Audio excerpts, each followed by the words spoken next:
Good day everyone. Today we will now discussing about the legislative department that is under the branches of the national government. At the end of this video, you will discover the Senate, the House of the Representative, the bicameral versus unicameral, and the powers of the Congress. Our topic will about the Article 6 or the legislative department.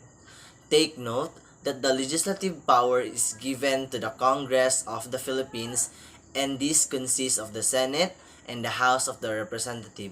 However, there are exemptions, and this is done by a provision or a referendum. What is legislative power? It means the authority to do laws and edit it, or in some extent, if an existing law no longer applies in the present situation, it can be amended. Now, the type of legislative power that we have in our country is a bicameral legislature. In accordance to the 1987 Constitution, this was changed from the unilateral one during the 1973 Constitution. We have heard the terms unicameral system and bicameral system, but what is it? Unicameral system is a government with one legislative house or chamber. Unicameral is the Latin word that describes a single house legislative system. Some countries in the world use this system. Armenia, Bulgaria, Denmark, Hungary, Monaco, Ukraine, Serbia, Turkey, and Sweden. Unicameral system became more popular during the 20th century. What is bicameral system? A bicameral system describes a government that has two house legislative system, such as the House of the Representative and the Senate. The word bicameral is derived from the Latin word bi means two and camera means chamber. This bicameral system is the legislative department system that used in our country. What is bicameral system?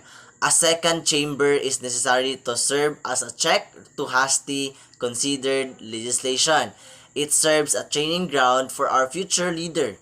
It provides a representation for both regional and national interests.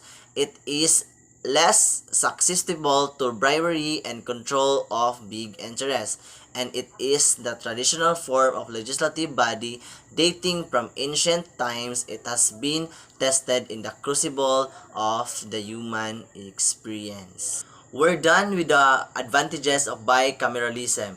Now, we will going to discuss the disadvantages of bicameralism. Number 1, the bicameral setup has not worked out as an effective fiscalizing machinery. Number 2, although it affords a double consideration of bill, it has no assurance of better considered and better deliberated legislation. Number 3, it produces duplication of efforts and serious deadlocks in the enactment of important measures with the conference committee of both houses. And sometimes, the House of the Representative and the Senate have different perceptions about its issue, so it can cause conflict or misunderstanding. Now, let us have the classification of powers of Congress. First is the general legislative power. It means that the power to create laws that becomes rules. Second is the specific power, which in some cases is being practiced like that of selecting the leader of the country if two candidates or more is leading and goes the. The third one is the implied powers. What does this do?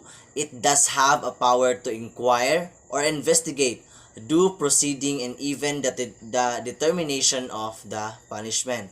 The fourth power is what we call as inherent power. We say this is a power not stated in the Constitution but gives or allows legislators to do the laws. When we say inherent, it is given already.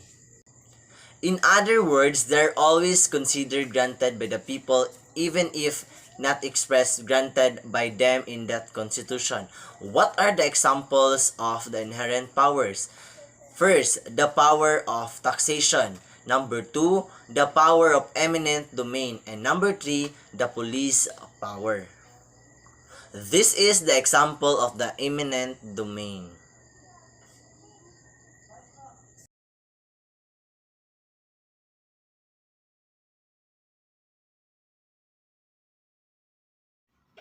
Taxation is important to everyone. It encompasses every area of our daily life, including property, family, employment, and our daily transaction as well as business affairs. Taxation is defined as the process of raising sufficient funds through the legislative body of the state to for and support the necessary expenses of the government. And this is the example of police power.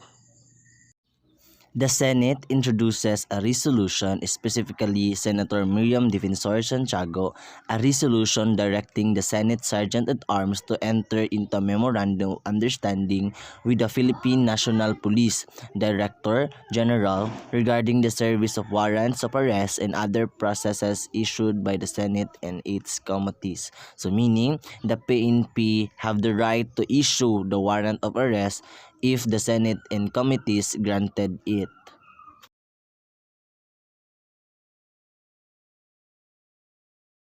You will order the the sergeant at arms to arrest the persons refusing to heed your summons, subpoena. So, hulihin niya ng sergeant at arms.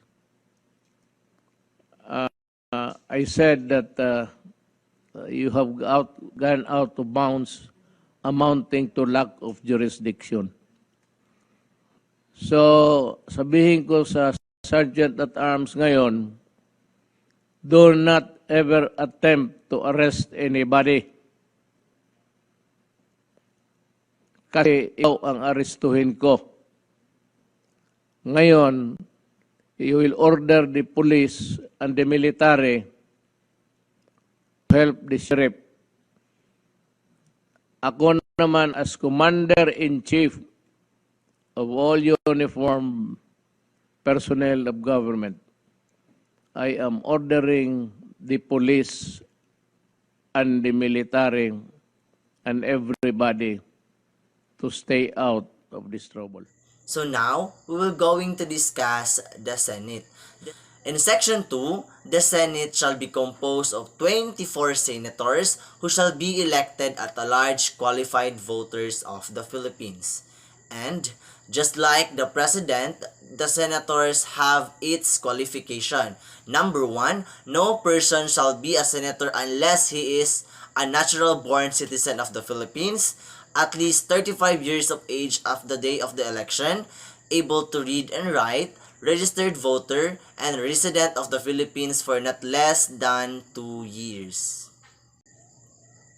On Section 4, the term office of the senator shall be 6 years and shall commence unless otherwise provided by law at noon on the 13th day of June next following their election.